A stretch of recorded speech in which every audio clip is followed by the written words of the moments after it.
There is no growth in comfort and no comfort in growth. Yet the big leaps are how careers are made and how businesses excel. So how do you master not knowing it all or feeling like an imposter? How do you have the conversations that will lead to trust and, of course, excellence? How do you take charge of the things that you can control? How do you thrive outside your comfort zone? That's what this podcast is about. I'm your host, Wanda Wallace, and it's time to get out of the comfort zone. Welcome to the conversation.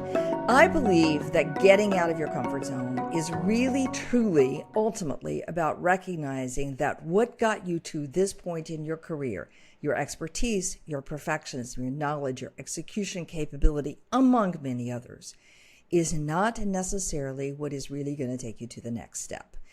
And it's not necessarily going to be effective. It may get you there, but it won't make you effective while you're there. And I believe, as many of you know, that leadership is a constant growth journey if you're going to be a great leader. Now, you can stop growing, and I suspect your leadership will take a back seat accordingly, but that's up to you. So what I want to focus on today is what is blocking your success. And it's a little bit of what are you thinking in your head, what are you believing in your head that is holding you back? More importantly, how do you recognize that? How do you understand what's behind it? And then what can you do about it? So my guest today is Muriel Wilkins. She's the founder and CEO of Paravis Partners, and she's a sought-after C-suite advisor, executive coach with 20-year track record helping senior leaders take their performance to the next level. The book we're talking about today is Leadership Unblocked: Break Through the Beliefs That Limit Your Potential. I should say she's also a co-author of Own the Room, Discover Your Signature Voice to Master Your Leadership Presence. And she's the host of the Harvard Business Review podcast called Coaching Real Leaders, which is a top 10 on many serving platforms. So Muriel, welcome to the conversation. Oh, thank you, Wanda. Thank you for having me here with you today. It's a pleasure. I said to you kind of as we were just getting started, I really do like this book. And the things that you talk about in this book, to me, resonate with just about every coaching client I see on a daily basis. So I'm super excited to do that, to talk about it. But before we dive into this notion of the blockers, I want to know why. Why did you get focused on this particular topic? What led your exploration? Oh, goodness. I think there were a number of paths, of converging paths that led me there. I will say, in all full transparency, after I co-wrote my first book, which was back in 2013, I swore I would never write another book again,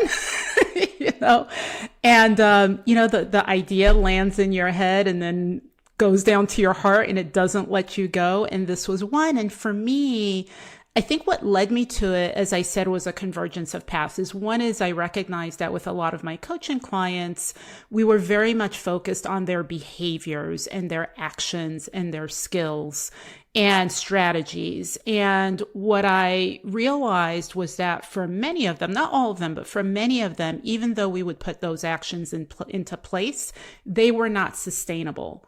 And, they would come back 6 months later, 12 months later, the old behavior. And so I started sort of scratching the surface as to why is that?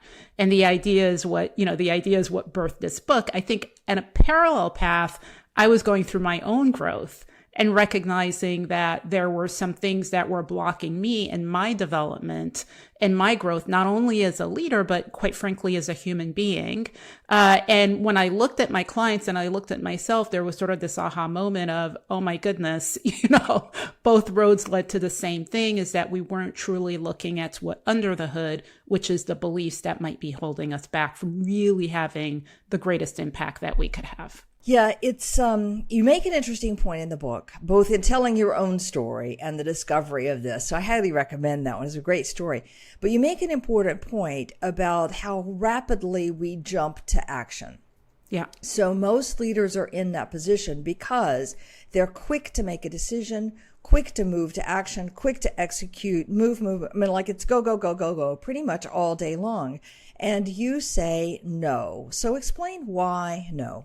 Yeah. I mean, look, I think, first of all, I give everyone a lot of grace, including myself, for wanting to jump to action. Quite frankly, it's what we've been rewarded to do our entire lives. Our whole way of working, the workplace culture, is to jump to action. And The issue is when we jump to action, we are being reactive to what's in front of us, whether it's a team member that's not performing well, or a deliverable that's due, or a challenging situation that's happening within the organization. And what we're not doing is really taking a step back to say, okay, before I move in this one direction quickly, what other options do I have? And I think part of what I see is that as you mature as a leader, as you mature as an adult, what you begin to recognize is that there is not just one way of doing things. You have multiple options in front of you. And the maturity is in being able to choose the option that's going to lead to the outcome that you want, rather than the habitual response that you've always had. So when we tend to jump to action, which is where I say, no, pause, which I'm sure is what you do with your coaching clients quite a bit, is it's really giving ourselves an opportunity to say, what choices do I have in front of me so that I can make one that's way more aligned with what it is that I want to have happened, but also with what it is that's going on inside of me. Yeah. I think, it is very hard, as I'm sure you know, to get leaders to want to do that self-reflection piece, because it feels like a waste of time. It feels slow. It's not immediately forthcoming. They'll say routinely, I know myself, and we all know we know ourselves in layers, but never in deep enough layers. So it's kind of like, and these behaviors have also, the blockers that you talk about, have also served people incredibly well. Yeah. So they're positively reinforced. I can understand why it's slow to get there. Yeah. All right. Let's talk about the 7 blockers. So I just want you to list the 7 so that we all know what they are. And then I want to go back and take a deep dive in a couple of them. Yeah, absolutely. So when I talk about the blockers, what I'm really talking about are the beliefs behind the behaviors, right? I think we tend to think about a lot of times in our work as coaches and leadership development, when you go to trainings, et cetera, we talk a lot about the behavior. And that's what I was focused on always, was what are the behaviors that a leader needs to have? And again, this is about not just looking at the behavior, but what is driving that behavior. You know, the metaphor that I've heard a lot of times is it's like if you have a computer, right? It's what's the operating system that's then driving the performance, which is the behavior of your computer. And for us, our operating system is the beliefs that we hold, which quite frankly, many times we're not even conscious that we have these beliefs because they have been with us for so long. And Wanda, as you have said, they have served us very, very well for so long until they don't. So when I looked at my clients from over the past 20 years, I looked at over 300 of my clients. I tried to see if there were patterns in the types of beliefs that they held that was getting in their way. And sure enough, there was a top 7 list that came out. Now, this is to say there are many others. This is not to say that these are the only ones, but these are the most common ones that came up. So in no order of priority, they're all sort of equal, if you will. The 7 are, the first is, I need to be involved. As you can imagine, this is the voice that just says, I have to be engaged in everything. The second is, I need it done now, which often leads us to a behavior of a sense of urgency for everything. The third is, I know I'm right, which I know you're very familiar with. The fourth is, I can't make a mistake. The fifth is, if I can do it, so can you. That one threw me off guard. I was not as familiar. It was one of the ones that surprised me. The fifth one is, I can't say no, which I think many people are familiar with. The sixth is, I don't belong here. And am I missing one? I feel like I'm missing one. Maybe I misnumbered them. I think I got through all of them, actually. I probably misnumbered them in some way. Yeah. I don't recognize any there that you haven't talked about. Okay, so it's interesting that you do, and it's really, I think, a really important point that you call out is we do focus on the behaviors because the behaviors are what we change. But the beliefs drive those behaviors. And if you don't get to the fundamental belief and what formed that belief and what has reinforced that belief, then the behaviors that follow may be temporary as you remind yourself for the next 3 months. But then you'll wobble right back to your really original start. Now, these beliefs, I know in my practice, sometimes I can identify where those beliefs come from. What are you seeing that's driving these beliefs, 7 beliefs? Yeah, I mean, a lot, they're different for everyone. And that's why I think it's really important that individuals sort of have to spend some time and some energy in identifying how they formulated that belief, because how it was formed for me might be very different than how it was formed for you. And the way that we behave as a result of that belief also might be different. So it's very situational, individual, and contextual. That said, for the most part, many of these beliefs were formed from past experiences, going all the way back to childhood, quite frankly, and then formulated throughout one's career, right? So I can think for me, and by the way, as I worked through this book, it was a cathartic experience, Wanda, because every time I would say, oh yes, this is the belief that I have, then I'd go to the next chapter. I'm like, oh my God, I have this one too. And so I have literally, I feel like I have all 7 of them that have lived with me in some form or fashion, right? But if I think about some of them I can definitely see how they were formed in the family that I grew up in, right? They were sort of part of my family mantra. And then others, like I can't make a mistake, for example, really got drilled into me early on in my career, right? I can think about a manager who once told me, I showed up with a pencil, and he said, only people who lack confidence and who think they're going to make mistakes use pencils. And that just stuck with me, right? And I was like, oh my God, like I'm never going to use a pencil again, which is idiotic, but it stuck with me. And really it started making me hyper vigilant around making mistakes and what that would say about me. And so there was this notion of I can't make a mistake that just got drilled down. And so they can become from not only our personal circumstances, but also what we receive from a societal conditioning as well. Yeah, I see them happening in school.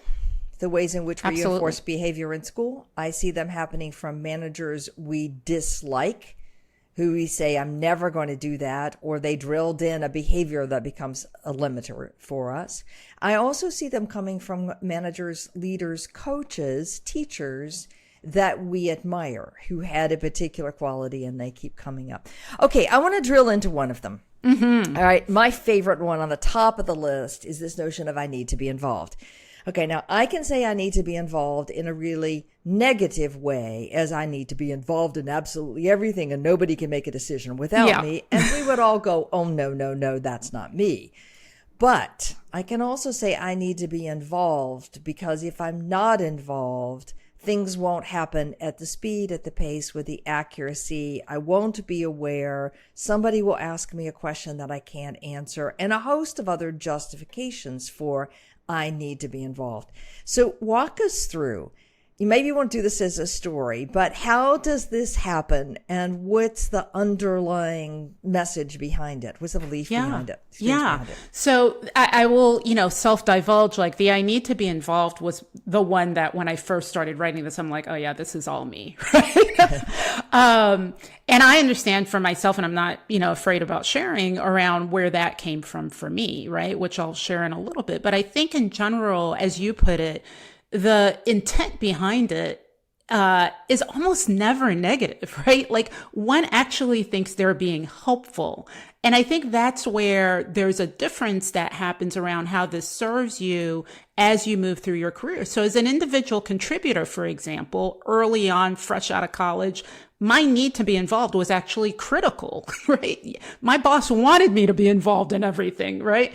But as you grow, particularly in what I see is you're leading at scale where you cannot be involved in everything. And not only is it impeding your own capacity, but it's impeding you being able to grow capacity in your team. That's when you have to question whether this belief is actually really helpful. At the source of it, I think back to your question around what is behind it, it's often a fear of what's going to happen if we're not involved. And the fear is usually that if I'm not involved, this is the story we tell ourselves.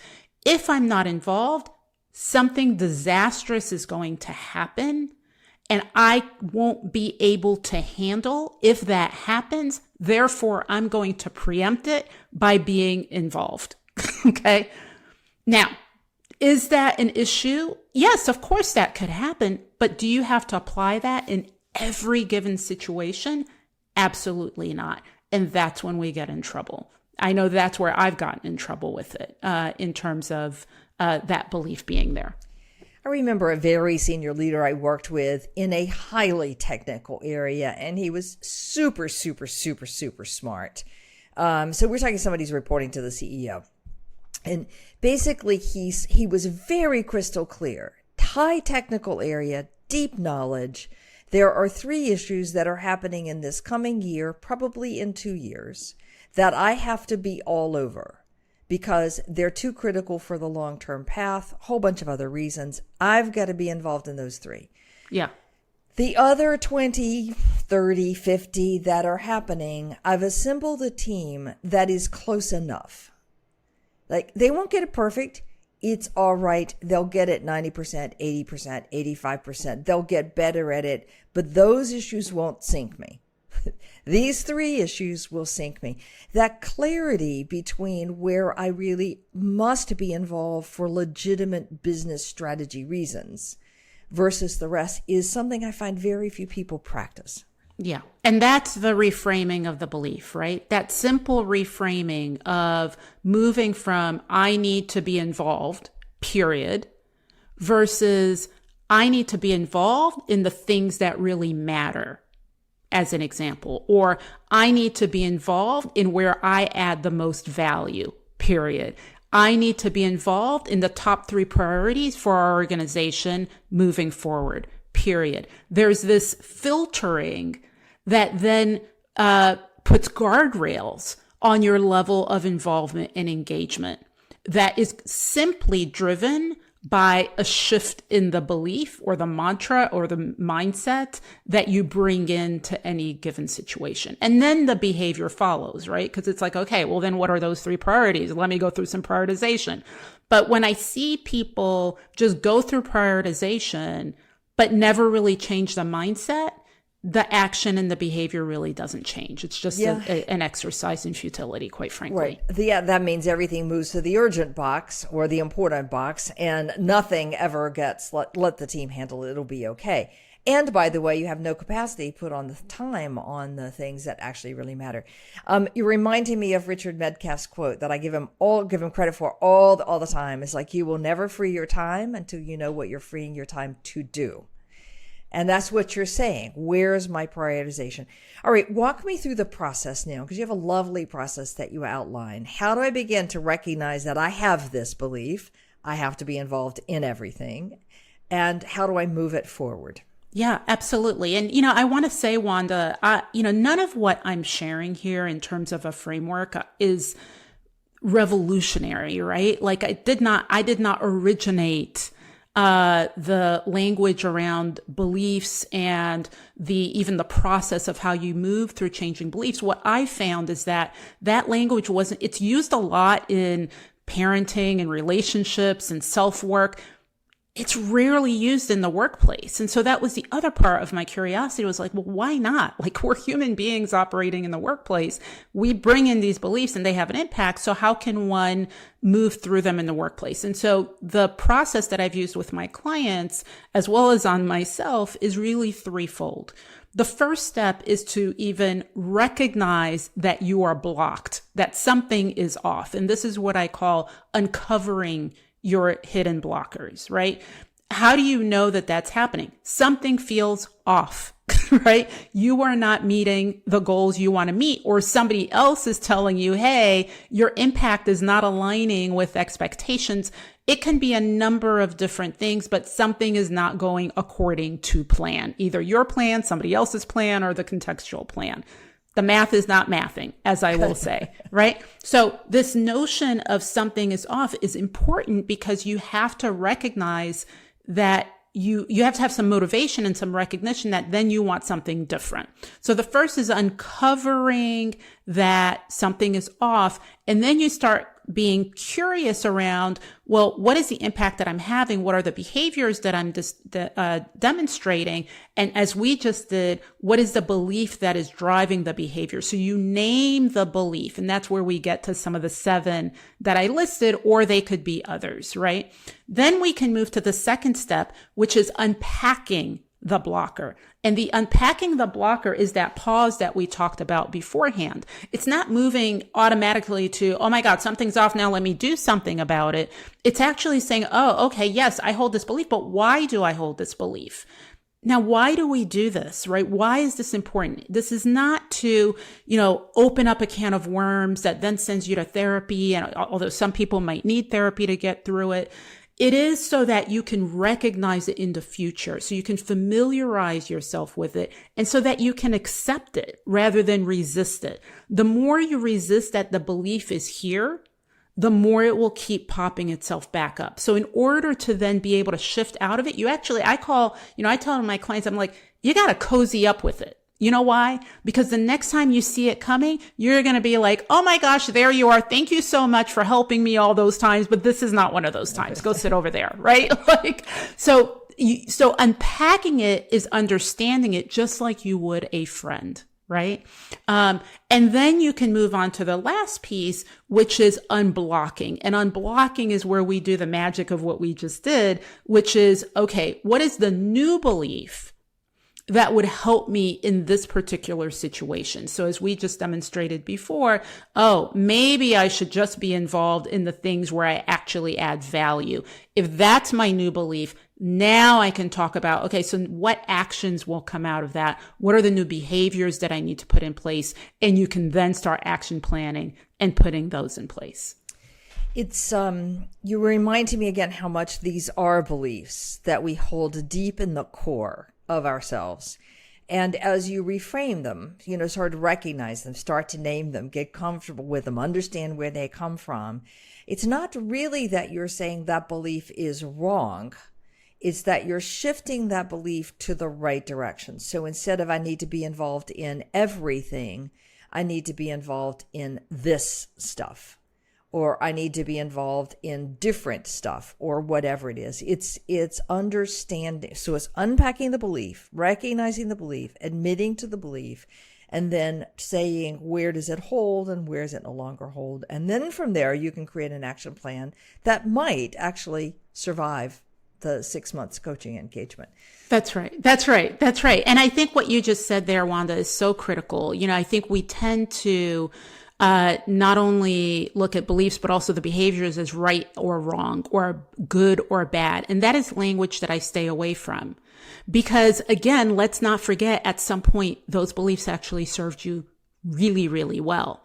And this is where we get into, when we think about adaptable leadership, this is what adaptable leadership is. It's the ability to hold the and. It's, yes, I can have that belief, and I can also have another, right? That might be quite different. Now I have choice, and I'm able to adapt based on the situation and the context of which one I'm going to apply without necessarily losing myself. And the losing myself is shoving aside or losing all the things that did help me, because I might have to tap into them at some point or another. I mean, listen, if the house is on fire, the belief of I need to get it done now is critical. I'm going to tap into that, So I don't want to put it in the garbage. I just want to let it rest for a little bit, because there might be other beliefs that might be more helpful, not only to me, but to the organization in this moment in time. Yeah. All right. So I think I love this one. So I need to be involved is a reframing to where you're adding the biggest impact, or some version of that one. But it's understanding what got you to believe that you need to be involved, that it can't happen unless you're involved, and how much involvement is involved. Let's go to my second favorite, which I see right, left, and center, especially when I talk to experts. I know I'm right. And I will even say to most of my clients, you probably are. However, that isn't getting you where you want to go. So walk me through how this I know I'm right happens. Yeah. Wanda, and I love that you said that, right? That you often say to your clients, yeah, you probably are. Because quite frankly, my experience has been that the leaders that I have worked with who have this as a stronghold, as a belief, it does not work to say, well, maybe if you just listen, you might actually find something else that, or a better answer than what you have. Because actually, quite frankly, most of the ones that I've worked with, they have an uncanny ability to actually know the answer. They have this uncanny ability to see around corners. They're able to see what's going to happen down the line way more than others. The issue is their approach to trying to get others to see like them or just bulldoze their way just doesn't work and overshadows this ability that they have. So this acceptance around, yeah, you probably are right. And though, is that belief then supporting you when you go into those meetings? Should that be what you lead with? So underlying that though, what forms this belief? I mean, you mentioned school earlier. This is a big one. In terms of where schooling really impacts individuals who have this belief, because quite frankly, we were not rewarded at school for getting it wrong. We were rewarded and celebrated for getting it right. My kids are about to embark on their college careers, and so went through this whole last year of applying to colleges, and getting the highest scores on tests is all about getting it right. There wasn't there could be different answers to these gazillion questions. It was like, you got to get it right. And that's then becomes a notion of, I prove my worth by getting it right. And what are we all want to do? We all want to be seen and feel worthy. And so these leaders who really push this really sort of drive from a place of, I am worthy in this meeting if I can show that I am right. And then it leads to all types of not so pleasant behaviors to work with those people. Well, there's a bit of proving I'm going to show you, but there's also a bit of, I know I'm right. What's wrong with you? That you can't just listen to me and get on with doing it. But people come with such different perspectives and experiences. It's a journey for them too. And what that I know I'm right does, it cuts off people's ability to do the journey. Yeah. And I think also what happens is, Wanda, is that, again, as an individual contributor where you are being trained to be an expert in something and very specialized in a particular area, yeah, you do need to know you're right? You need to be right. My boss didn't want me to be wrong. But as we grow into leadership and we are trying to grow capacity of a team, or we are trying to get buy-in from others who we do not have authority over. This is the whole influencing without authority that people always ask about. Well, you cannot influence by shoving it down people's throats. And so if you're leading with, I know from my side of the table that I'm right and you need to come to my side, that is not influencing. Influencing is meeting them on their side of the table and walking with them to help them formulate their answer, which you then hope is the same answer that you have. So if you lead from the I know I'm right, rather than, again, the shifting to, how can I guide others to an answer that is suitable for this situation? Or I am a guide for others. I can facilitate getting to an answer. It then lends to a very different tone in how you interact and influence throughout an organization. So not only does this impact the team below you, which, by the way, the leaders who have the I know I'm right belief, what I see happen with their teams is there's this learned helplessness that happens. The team then refuses to come up with answers because they're like, well, I know he's going to have the answer or she's going to have the answer, so why should I bother, right? But there's also huge impact that happens horizontally with peers where they need to have buy-in to certain things. But the way that this leader is actualizing that belief of I know I'm right is alienating those peers rather than, again, cultivating alignment. Yeah, in my mind, I'm clicking through 1, 2, 3, 4, 5 current coaching clients, names to be left out. But yeah, and the crazy thing is they probably are more right than not. I mean, right is never a single path, any rate, but they probably have a big grain of truth in what they're seeing and what they think needs to be done. Okay. Can't do it alone, though, is the problem. Nope, absolutely.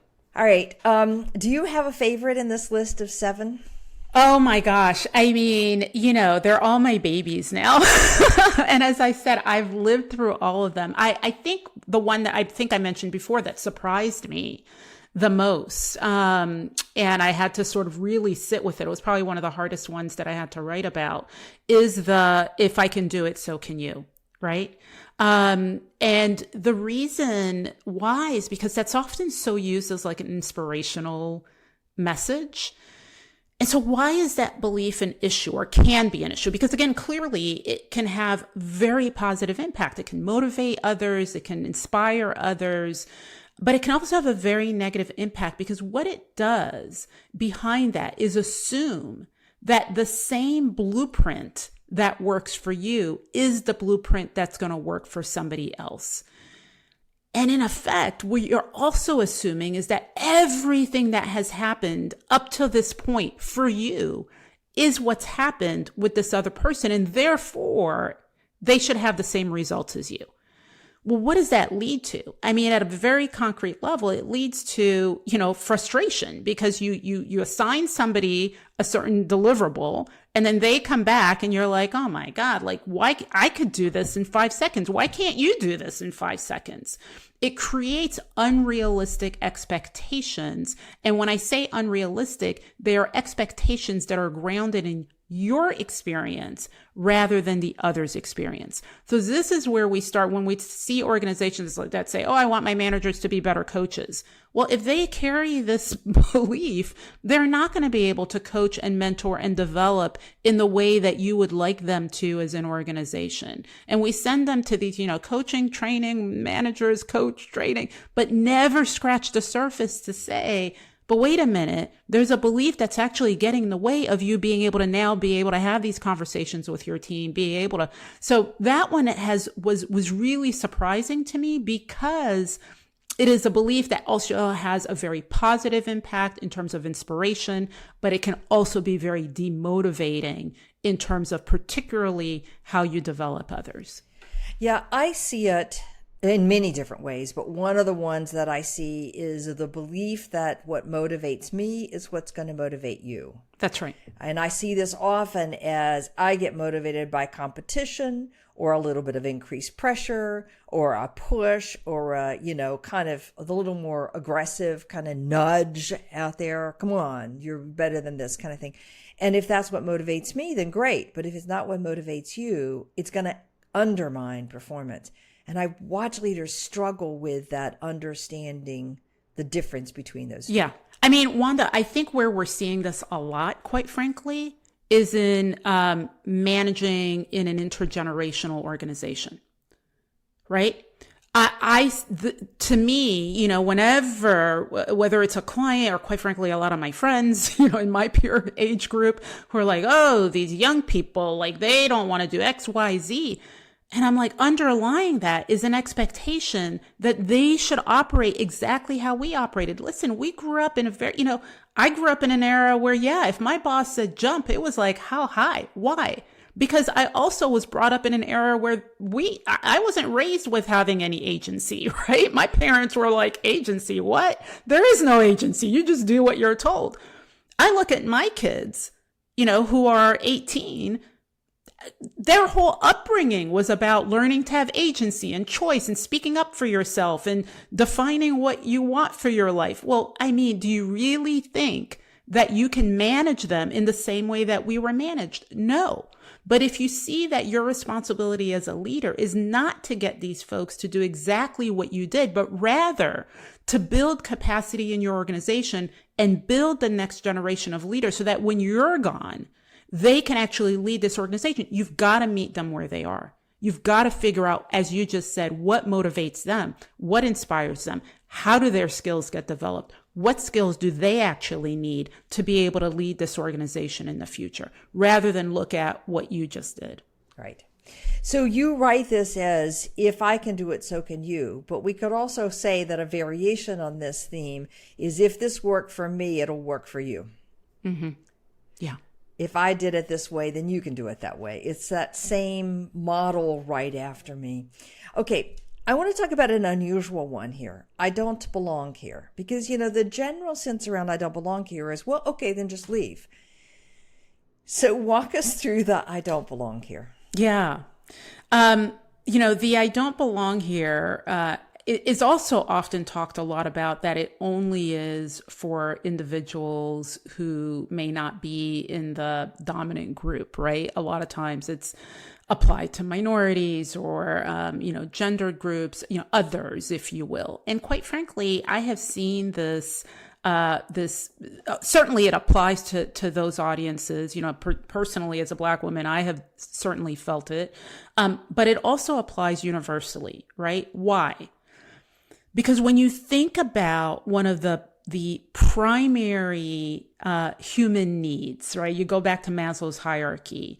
Once you get past that basic level of, basic security and shelter, et cetera, one of the next levels is this need of connection. Okay. So when we talk about belonging, what we're really talking about is connection. So whenever we are in any place where we feel like we are not connecting, it starts triggering this very human need of belonging. And there's this voice, unconscious a lot of times, that's like, I don't belong here. Now, that might be big at an organizational level. It might be micro in a meeting, in a room, in a presentation. It doesn't matter. It still serves the same purpose, this feeling of like, I am not feeling connected. So what's interesting to me is that as I dug into this belief, the reframing, quite frankly, is around understanding that if you feel connected to yourself, you belong anywhere, right? This is one that probably gets a lot deeper than the others, because what I find is that a lot of the leaders who I work with who do have this sense of not feeling connected to others is they are trying to kind of outsource this feeling of belonging rather than starting with themselves, which is, I belong to me. In psychological terms, that's often called around not abandoning yourself. And as long as I belong to me, I can really walk into any room and not feel like I don't belong because I'm here. Now, there is a difference between belonging and being accepted. And that is something that I nuance with my clients a lot. If you're in the room, you belong. Like, where else are you? You're not, we're not time traveling here, so you're here. And I think the work here is really in establishing the confidence that wherever you are, if you're in the job, if you're at the table, if you're in the room, there is nothing else that needs to happen for you to belong. You're already there. So now what? If you operate from that place, now what? What do you do?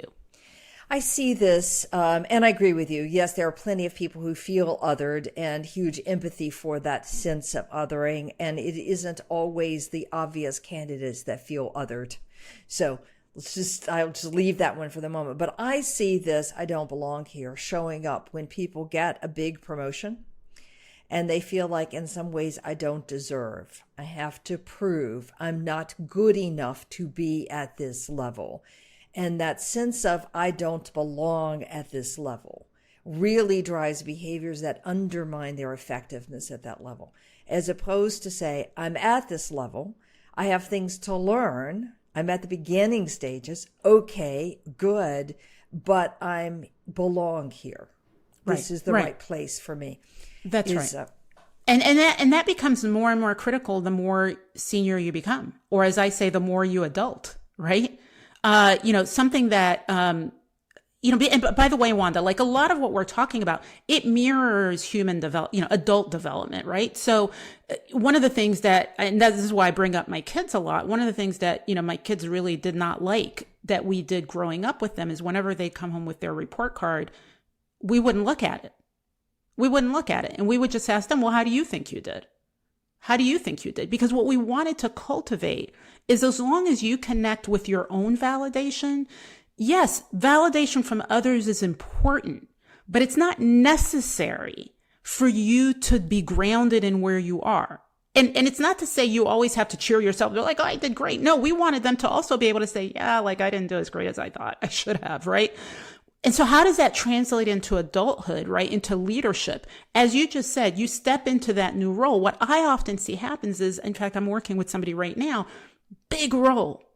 And he's feeling, it's not visibly showing, but he's sharing with me, he's feeling a little stressed out. I'm like, well, what's the stress? He's like, I'm not getting any signals around whether I'm doing what I'm supposed to be doing, whether, did they make the right choice? And I'm like, well, what do you think? Right? Like, this is where the adulting happens in leadership. You've got to anchor yourself. And so when I talk about connecting to yourself, it's having your own anchor, your own measures, your own validation, rather than solely outsourcing it to others. Now, should you get input from others? Absolutely. But it can't be the only thing. So this feeling of belonging is not only about connecting to others, it is also about connecting to the situation. And the connection in the example you gave is, I am in this role. I am in this role. I'm accepting I'm in the role versus, well, I don't know, like maybe I'm here, maybe I'm not, maybe I'm not even going to think about it. It's too scary. Oh my God. Like I'm just going to do. No, I'm in the role. What's my plan? What am I thinking about? How am I going to actualize the next 90 days? I am in it and I'm working it, and it has to start there. I think particularly in the, upper half of your career, when you get that promotion, that you have to sit and say, what do I believe is important? What do I believe needs to be done? What do I think my priorities are? It's a very much grounded in yourself of what you think and then with input from others. I mean, you just don't form that opinion blindly and validate. Once you've articulated that, yes, I think it's good to validate that seems right to your managers or your stakeholders, so that you're on the same page. It's not just you.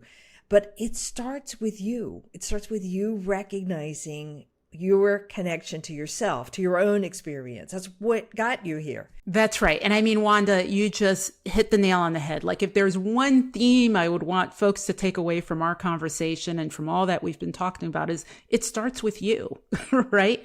And this is not to absolve, particularly for this one, this is not to absolve an organization or a culture that may isolate people, make people feel, othered, as we talked about, or a toxic, there's situations you might not be getting invited to the meeting.